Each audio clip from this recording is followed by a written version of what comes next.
This is Deborah Atkinson, and you're listening to Flipping 50, where I address the top questions you have and the things you struggle with most so you can have more energy and less decision fatigue about what to eat, how to move, and you can change your thoughts to flip 50 with the life and the energy you love in this second half. Do you have a hard time getting or staying motivated around fitness and health habits? You would defend that, yes, you want to be fit, you want to be active and eat well, and know you would feel better, but you seem to start and stop. You want somebody, or you want to be someone who gets up in the morning or goes for a walk every afternoon, who orders healthfully at restaurants even when others don't, but you can't quite get there. Well, what if something you never suspected could be your biggest obstacle to weight loss, optimal energy, or ultimately your best life? Today's episode visits a recurring theme of emotions that could be tied to your self-sabotage and be a form of self-protection. Dr. Debbie Silver is here. She's founder of the PBT Institute and is a transformational psychologist and a health, mindset, and personal development expert. She's an award-winning speaker, coach, and author of the Amazon #1 best-selling book, The Unshakable Woman: 4 Steps to Rebuilding Your Body, Mind, and Life After a Crisis, and The Unshakable Woman, the Workbook, the companion guide to the book, as well as 2 books recommended by Brian Tracy, Marshall Goldsmith, and Jack Canfield. And let me tell you that if those 3 say do it, I will say, okay. Debbie has contributed to Fox, CBS, The Dr. Oz Show, TEDx, The Huffington Post, Shape, Self, Health, Working Mother, Forbes, Psychology Today, WebMD, Ladies Home Journal, Women's World, and Glamour, to drop a few names you might, are you kidding me, be familiar with. Her doctoral study led to 2 discoveries around how women experience and heal from betrayal. Based on her findings, along with 27 years of health, mindset, and lifestyle coaching, she's created a proven approach to help women heal physically, mentally, and emotionally from a crisis, specializing in betrayal. Debbie, thanks so much for being here. Oh, I can't wait for our chat. And I'll tell you, all that stuff may be interesting. By far, the most interesting thing about me is I always hear this. I have 6 dogs. That's really it.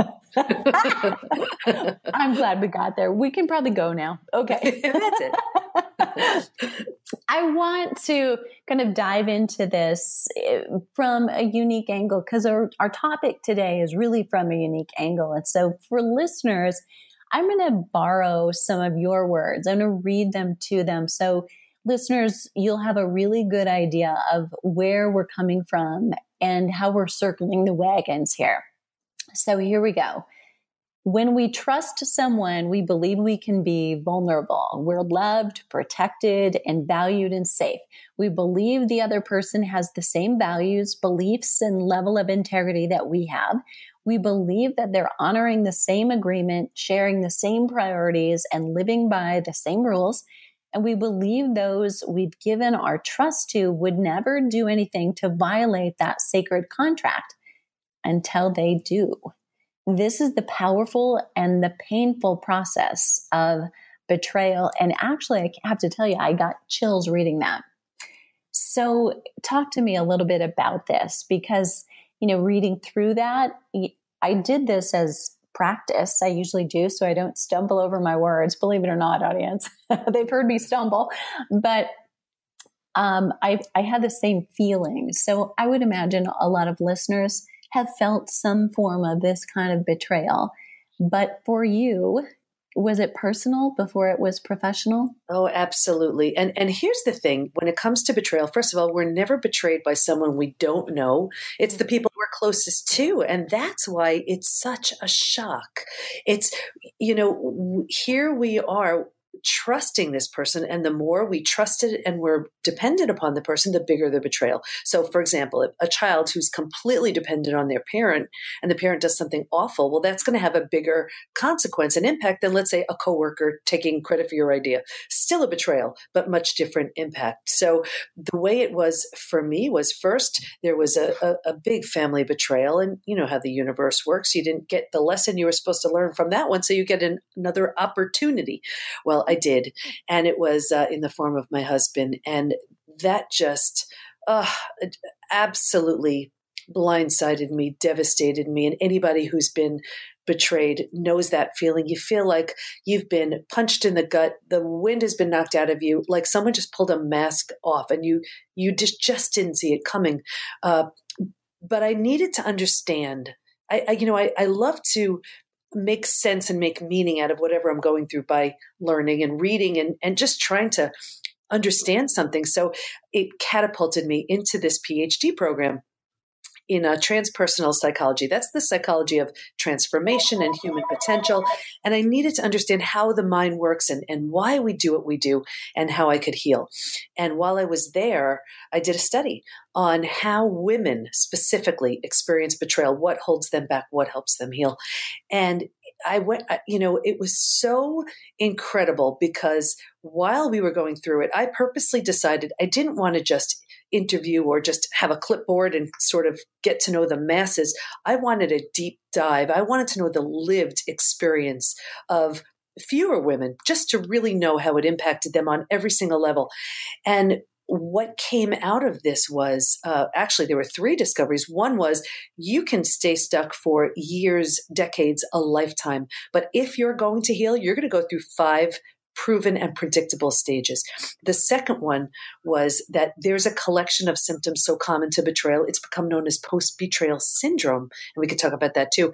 And the third is healing from betrayal is so different than healing from death of a loved one or disease. I had been through all of them and I thought it was different, but I didn't want to assume.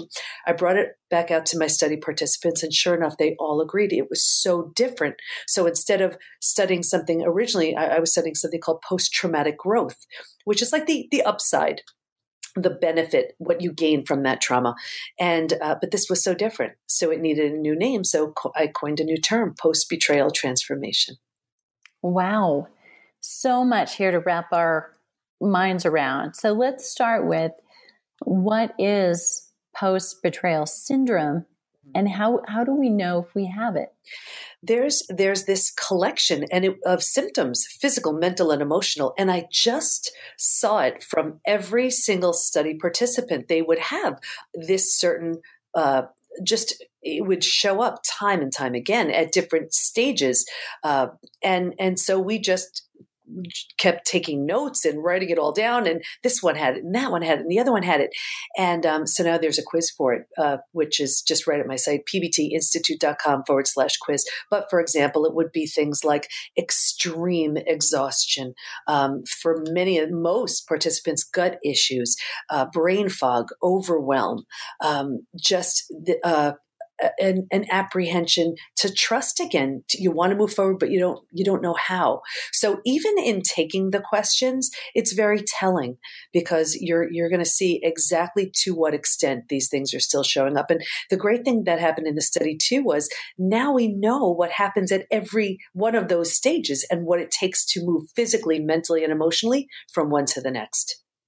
I would imagine that if, as you described, somebody can stay stuck for years, that there's something going on that we're numbing. We're trying to avoid or distract ourselves from actually dealing with the thing. How do we know? How would a woman know that she was doing that? Sure. Well, and we can even talk about the 5 stages because there's one in particular I see so many people stuck in. But one of the most common things we do, and this is actually what my TEDx was about, is that when there's something we just aren't ready, aren't willing to, don't want to face, look at, see, address, deal with, we'll numb. And we'll distract ourselves and we'll use things like food, drugs, alcohol, work, TV, keeping busy.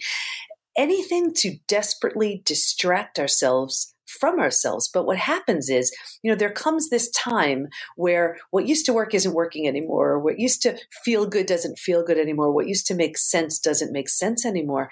And we think we like change. We don't like change because it's going to shake up everything that we know. So instead, we use these different types of distractions so that we don't have to look and we don't have to deal with it. But that doesn't mean they're going away. And I'll tell you, the women there were many women who achieved post-betrayal transformation, but the ones who didn't, it was always this, a certain amount of reasons why. And one of them was always they were numbing and distracting. It may make it, you think it's making it easier because you don't have to directly face your trauma, but it's not healing it. Wow. Insightful. Okay. So we need to dive into the 5 stages. Let's dig in. Sure. So the first is almost like a setup stage. And I just want to be clear, by no means is this any judgment, any blame. This is what I saw with every single study participant, me included. And it's because women are so capable. So we do so much. So if you can imagine 4 legs of a table, and the 4 legs are mental, physical, emotional, and spiritual. What I saw with every single woman in the study was they were really good at the mental and the physical part. It was almost as if they had this one big giant to-do list, and their bodies were taking them around to do just that. And if you picture this table and you're only strengthening two legs, the other legs are really shaky and unstable. So you're at risk for toppling over. Now, this doesn't mean that if you're only focusing on the mental and the physical, you're at risk for betrayal. But one of the things that happened with everybody was when you're neglecting the emotional and the spiritual, you've turned down your intuition. So what I saw with everybody was they would say something like, I didn't see that coming. I had no idea, because we've turned down our intuition. Now, can we prevent it? No. But would we have been as blindsided? I don't know. So that's the first stage. And then we're blindsided. And this stage 2 is by far the scariest, because here's the breakdown of the body, the mind, and the worldview. Because think about it. Here you are. You have just gotten the news of your life. The person you trusted the most just proved untrustworthy. The one you'd run to when somebody else was causing harm is the one causing the harm. Right? So your stress response is ignited. So now you're having all kinds of symptoms and illnesses, conditions. I mean, you're setting yourself up for disease right here. You're in this state of overwhelm, confusion, shock. You can't make any kind of sense out of just what happened. And there's a breakdown of the worldview. Your worldview is how you view the world. It's your mental model. Like, this person's safe, this is okay, this works, this doesn't. And that's how we go about our day. And that's how we feel safe and secure. So when this breaks down, it's like we're free floating. There are no rules anymore. And that's a terrifying space. So, I remember one of my study participants saying it like this. It's like if you've ever lost a child in a crowd. That feeling of, right, along with every physical symptom that you could feel. So that's stage 2. And now think about it, though. Here's where the bottom just bottoms out on you. If you were walking down the street and the bottom were just to bottom out on you, you would grab hold of whatever you could to stay alive, to stay safe. And that's exactly what stage 3 is. Survival instincts emerging. And this is the most practical stage. It's, where am I going to live? What am I going to do? How am I going to take care of my kids? Who can I speak to? Who can I trust? It's extremely practical. If you can't help me, get out of my way. And here's the thing too. So many people stay in this stage for years. But think about it. If you're just in this survival mode, the stress response is still ignited. You're still on some level running for your life. This is not a place where you're rebuilding health. This is like putting up curtains in the middle of a tornado. It's like not happening. It's all about survival. And then once, though, you figure out, okay, I'm going to live here. I'm going to work here. I can speak to this person. This is okay. Whatever it is you had to work out and you know it's going to be okay, you slowly move into the fourth stage. And this is finding and adjusting to a new normal. Your old normal doesn't exist anymore. It just doesn't exist. And it's like if you've ever moved, into a new house, condo, apartment, office, whatever, it's that feeling of, okay, well, it's kind of new. I don't really get it. I don't have my stuff. It doesn't feel homey, but it's going to be okay. And that's that space. And here's where we're also really careful about who we let in, who we don't let in, where we're not yet in that place of healing. We've turned down the stress response though. But so at least at this point, we're not doing further damage. We're not building, but we're not doing further damage. Once we've adjusted to this new normal, and we know it's going to be okay, we slowly move into the fifth most beautiful stage. And this is healing, rebirth, and a new worldview. And in this stage, here's where we didn't have the bandwidth for our own self-care in the beginning. We weren't thinking about that. We were just trying to survive our experience. But here's where we want to move. We want to eat well. We want to, we're in a place where we can, or we're more willing to love ourselves, treat ourselves a little bit better because of what we've just been through. The mind starts to heal. We start making meaning out of this. And then at this point, there's a new worldview. So new rules, new beliefs, a new way to look at things based on where we've been. And remember the four legs of that table? Mm-hmm. In the beginning, it was just mental and physical, and we were really neglecting that emotional and the spiritual. By stage 5, we are solidly grounded. We are really set and stable, and we're focused on all 4 of those legs. Wow. Profound. Yeah. And this was all discovered by, we had 14 amazing participants. I call them the Fab 14. It was really based on their contributions and their willingness to share that all of this was just brought to light. And I'll tell you, I was healing right along with them. It was just amazing. How would somebody know if they're listening and they haven't healed from a betrayal? Because just to tie that back into, let's say it's not uncommon for women to want to look better, feel better, but to continually get in their own way. And, could that be, one of the signs or symptoms that, you're just not allowing yourself, or maybe don't have the bandwidth? Mm-hmm. And I love that question, because we do get in our own way. And here's the thing, when it comes to betrayal, if it's not healed, it doesn't go away. We think time will just heal it. No, this is in our cells. I mean, this just gets stuck there. And the most obvious way we know we haven't healed is if we keep having repeated betrayals. So, there's this part of us that our beliefs simply create our experience. And it's one thing to be absolutely blindsided by this experience. But I remember one of my mentors saying, when you've been hit like that, you've been given the seed of greatness. And it's what you do with that, because there are so many people who get hard hit, but then they say, well, this must be what I deserve. I'll set up camp here. This is my new home. And I guess I'll have friends who take advantage of me and don't treat me well. And maybe I'll have a job where I don't get treated the way I should, or whatever. And what we feed grows. So we start feeding that. But the people who heal and do reach this place of post-betrayal transformation, which is that healing, plus all that rebuilding of the self that was so hard hit because of the betrayal. Here's where you take that experience and you're like, I am so out of here. Of course you have to honor the healing process, because it does take time, but you're using this opportunity to do something so much better. Like, I'll be honest with you, it wasn't even enough that I healed myself from my experience, my 4 kids, even my marriage.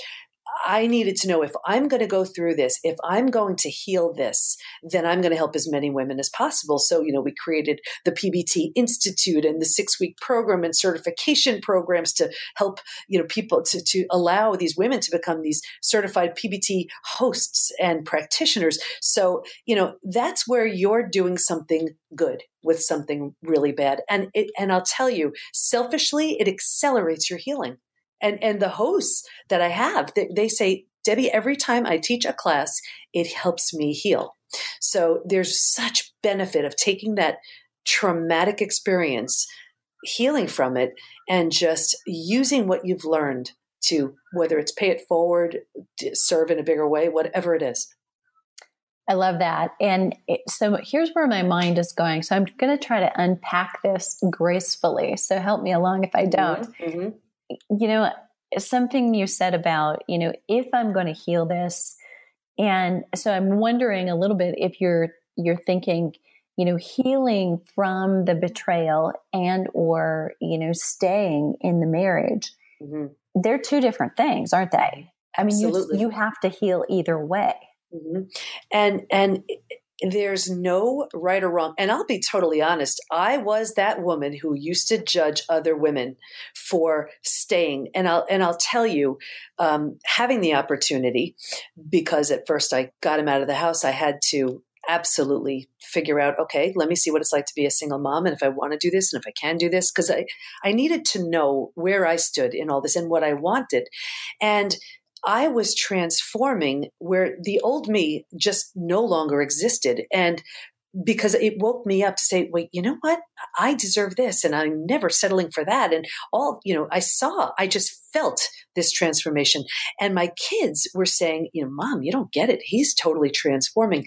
And, of course, I didn't really buy that. I'm like, well, that's nice and all, but, And when I really saw it regularly, then I was even willing to consider that. But I'll tell you, trust is shattered when it comes to betrayal. So I needed the help of a spiritual counselor. And I remember her saying, and this is way back, and she said, Debbie, you have no idea how you two planned this. And I'm like, planned? She said, yeah. She goes, you are going to be doing all of this work around betrayal, and you're going to be having a center. And Deborah, I had a home-based business for 27 years. I never had an office. And she's saying, and you're going to be writing books about it and doing all of this work around it. And I just thought she was full-blown crazy. Every single thing she said came true. And then she said, even about my husband, she said, it's the weirdest thing. He is going to absolutely transform. He's actually going to be speaking to guys about how not to screw up your life and ruin your marriage and ruin all these things. And I was like, really? Well, that's exactly what he's doing too. Oh my word. That's crazy. Okay. So back up one little step here. Sure. So this was while you were in the thick of it, before you had actually started to go down this path where you're turning lemons into lemonade, to be very cliche, but you turned to a spiritual counselor, which I find interesting. So what made you at that point know that's the direction I go for help? Right. And this was so interesting too, because this showed up in the study with every single woman. We found that if they were, let's say they were religious before their experience, they turned towards the spiritual part of their religion, or some of them abandoned religion completely and went towards spirituality. And I had been becoming very spiritual over the last couple of years. I was never really religious. And it was so interesting because I wanted to understand why. And everybody, it felt like, it seemed like they all had the same reasoning. It was really two reasons. One was there was this sort of desperate need to connect with something bigger. Just a need to feel connected. But the other thing that's so interesting, when trust is destroyed, you certainly don't trust your betrayer and you don't even trust yourself. So you kind of reason, well, at least maybe I could rebuild this sense of trust in something bigger than me, God, the universe, source, energy, whatever it is. And I know for me that was the case because I didn't know who to trust. And I felt like, you know what, I can hear the spiritual counselor and we've become dear friends. She has this sort of direct line to the universe, and I certainly need that now. So let me trust in that, and to rebuild that trust. And that's not right for everybody. It's whatever feels right for you. Even if it's trusting in that the sun will rise every morning, whatever it is, that you can at least start rebuilding trust, because every single relationship you have relies on trust. Like, even think about it. I had a commitment to you today, and if I didn't show up, well, that would break your trust. That would be shattered, your trust in me. So I'd have come and found you. Yeah. Yeah, there you go. And so it's just so important. And for me personally, it just gave me that just sense of hope and possibility that maybe this is for a bigger reason. And some people can rebuild, and some people can't. And I'll tell you, when it comes to that, here's where forgiveness is huge. First of all, there's something called the if-then rule with forgiveness. And this is, if you feel safe and valued and you forgive, you'll actually feel better by forgiving. If you do not feel safe and valued and you forgive, you'll feel worse. And for me, I had to know that I was going to go into a completely different marriage with all new rules, all new everything. And we didn't renew our vows. We actually got married again. And our kids were a bridal party. But it was, and I needed him to see a different spiritual counselor. And it was great, because before he even sat down, the counselor said, "Oh my gosh, you were," and I'm not going to say what he said, "You were the biggest blank." But he also said, because we become dear friends, and he said, "Debbie, I've been at this 26 years. I have never seen somebody swing so far from one direction to the other." And that's what happened. That's so cool. I love this story. So I want to back up just a little to you and talking with their spiritual counselor, how she said you've planned it. You talk about that we can either prevent or we can heal from a life crisis. What do you mean? Mm-hmm. There are the healthy ways we try. Of course, we can only try to prevent a life crisis. So there are the healthy ways we can. I mean, everything you teach would be a healthy way to try to prevent a life crisis. Or there are the unhealthy ways where we do anything to prevent looking at something. So that would be the food, the drugs, the alcohol, the work, TV, keeping busy, reckless behavior.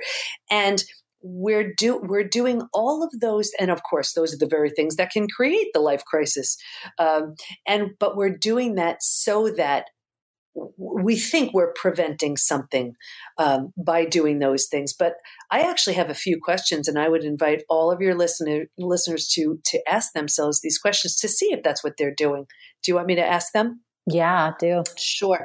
So the first question would be, am I numbing and distracting? And if so, how? So be honest with yourself. Are you binging at the end of the day? Do you walk into the room and immediately put the TV on because you can't imagine the sound of silence? What's going on there? Here's the second question, and this one's a tough one. What am I pretending not to see? Be honest. Am I pretending not to see that there's a problem in my marriage? Am I pretending not to see that health issue needs my attention? Am I pretending not to see that I hate my job? And the next question, what's life going to look like in 5 to 10 years if I keep this going? Right? So take that relationship challenge, the way you've been handling it. How's life going to look in 5 to 10 years if you keep going exactly the way you're going?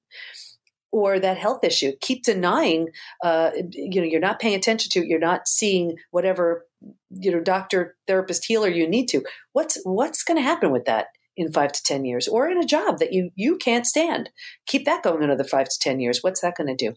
And then the last question, what could life look like in 5 to 10 years if I changed now? Powerful questions. Tough ones. Yeah. Yeah. But you'll get to the root of a lot of stuff if you dig deep and you're honest with yourself. So true. So true. Love them. Okay. Toughest question of the day. Are you ready? Mm-hmm. What didn't I ask you that I should have? What did we miss? Let's see. I would really say that you never know when something tragic happens. It's really hard to see the gift in it at the time. And we can absolutely stay in that victim mentality, because I'll tell you, we get so many benefits from staying there. We get to be right. We get to have our story. We get sympathy. We get someone to blame. And to the small self, to the ego, those things feel really, really good. But I'll tell you, when you do the work and you heal, I mean, not only physically are you so much better, but you have a much better story. You become the hero or the heroine of your story. You become a role model. You're seeing things so differently and impacting people within your care and reach on such a different level. And you get to be the highest and best version of yourself that never would have shown up had that not happened. So if you could just trust that, as awful and horrible as it is, and it is, when you heal from it, you will see an unshakable version of yourself you had no idea was even there. So good.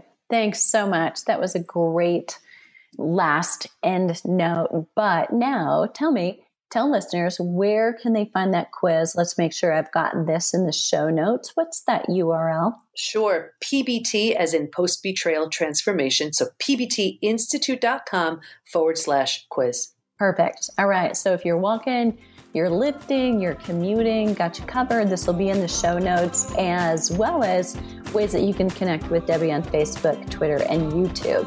So listeners, if there's a question lingering that you'd like to submit, leave it below the show link at flipping50.com/transformation, and join us on the Flipping 50 TV Facebook page to get all the juicy resources and those links mentioned in today's show notes and the ones not mentioned. Visit today's episode. Again, that's flipping50.com/transformation. And if you enjoyed the show, please leave us a rating in iTunes. It really helps. And then share this with a friend to surround yourself with a supportive community of women on the same journey. What are you waiting for? Start Flipping 50 today.